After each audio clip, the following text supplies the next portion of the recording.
a nossa pausa do café, especialmente hoje, pela internet, com a psicóloga Ticiane Tenório. Doutora, bom dia, bem-vinda, está com a gente aqui. Vamos lá, doutora, e aí? É um assunto, eu alertei pai, mãe, vovó, porque é muito grave, é muito sério, né, doutora? Bom dia, bem-vinda. Bom dia, Douglas, bom dia para todo mundo que está assistindo. De fato, é um assunto muito recorrente, né, e que acontece bastante, tanto aqui no Brasil, como também fora. E, infelizmente, as pessoas ainda não sabem lidar muito bem, nem com o cyberbullying, nem com o bullying. Por isso que é importante a gente trazer essas informações para que as pessoas consigam lidar melhor com essas situações. Doutora, aquela brincadeira que começa, todo mundo ri, é engraçado. Só quem vai e é vítima disso, que vai aos poucos, na primeira vez, na segunda, na terceira, na quarta vez, né, sendo exposto dessa maneira, é que sabe o preço que paga e pode levar a consequências graves, aliás, gravíssimas, não é, doutora? Tem casos até em pessoas que tentam o suicídio por conta desse tipo de brincadeira. Não sabe mais como buscar ajuda. Infelizmente, Douglas, isso é muito real, né? O bullying, ele é muito cruel, porque o intuito do agressor é apenas repetir um comportamento que seja para irritar, para assustar e para envergonhar a sua vítima. E muitas vezes essas vítimas, elas não pedem ajuda. Dentro do cyberbullying, ainda é um pouco pior, porque muitas vezes a vítima não sabe quem é o agressor, ela não consegue identificar.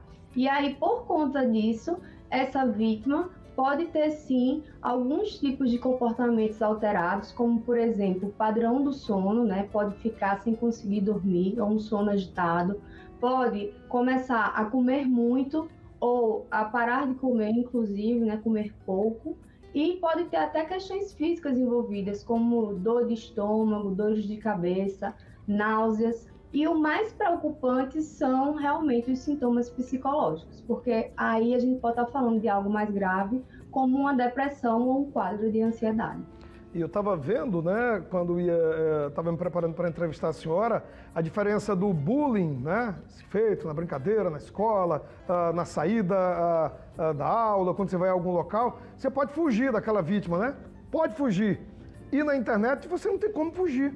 O cara está lá por trás de uma máquina ou a pessoa está lá atrás da máquina e colocando para todo mundo ver, né, e ouvir aquela história. Não é algo que você pode fugir naquele momento, como o bullying. O cyberbullying é muito pior por conta disso, né? Tá lá na grande rede, vai para todo o estado, vai para todo o Brasil, vai para todo mundo.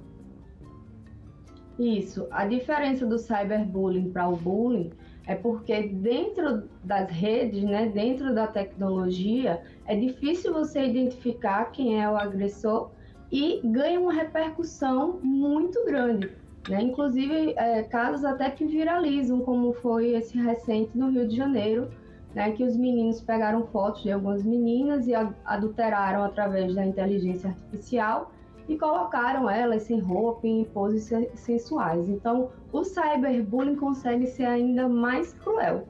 Por isso que é importante, né, para quem está assistindo a gente, caso você esteja passando por alguma situação dessa, ou o seu filho esteja passando, seu neto, né, seu sobrinho, ou até mesmo o seu aluno, é importante que essa criança adolescente bloqueie e denuncie esse agressor. E antes disso, que sejam gravadas fotos, conversas, para que seja mais fácil de identificar esse agressor e ele consiga ter aí, né, todas as penalidades necessárias e não venha fazer isso com outras pessoas. Doutora, como é que o pai que está assistindo a gente agora, a mãe, o vô, a avó, ou alguém que é responsável por uma criança e adolescente, deve agir? Conversando com ele, primeiro, essa conversa. E na outra frente também, agir para buscar uma resposta junto a uma delegacia. Mas no campo psicológico, como o pai, como a mãe, como aquele responsável pode ajudar aquela criança ou adolescente que está passando por esse problema?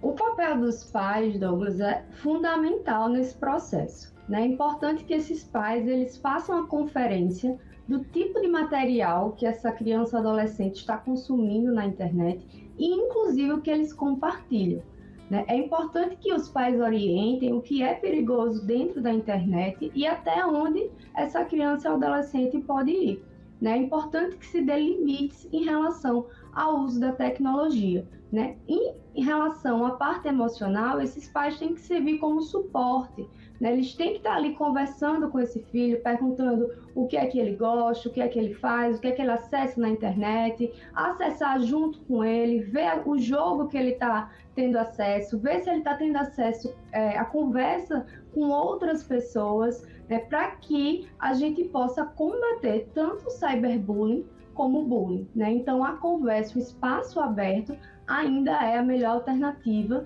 e também observar essa criança e adolescente para ver se está existindo alguma mudança de padrão de comportamento. Como eu falei, né? Está perdendo sono, isso não era comum, né? Mudou a alimentação, isso também não era comum, está ficando mais isolado, está se sentindo mais sozinho, né? Fica triste, né? Tem crise de choro, então tudo isso deve ser observado. E um fato importante, Douglas, é que a escola ela também tem responsabilidade nisso. Então, caso a escola esteja relacionada com esse bullying ou cyberbullying, ela tem que estar preparada para lidar, inclusive orientando seus alunos sobre boas condutas, tanto dentro da sala de aula como dentro do meio digital. Valeu, doutora Ticiane Tenório, psicóloga, muito obrigado por nos atender e mostrar, né, essa coisa que é tão complicada, difícil, a internet é maravilhosa, mas também, por outro lado, pode ser isso, né? Esse monstro tão grave, tão grande, tão sombrio e tão estarrecedor. Muito obrigado, beijo para a senhora, bom dia e até a próxima, tá? Até mais. Muito obrigada, até mais.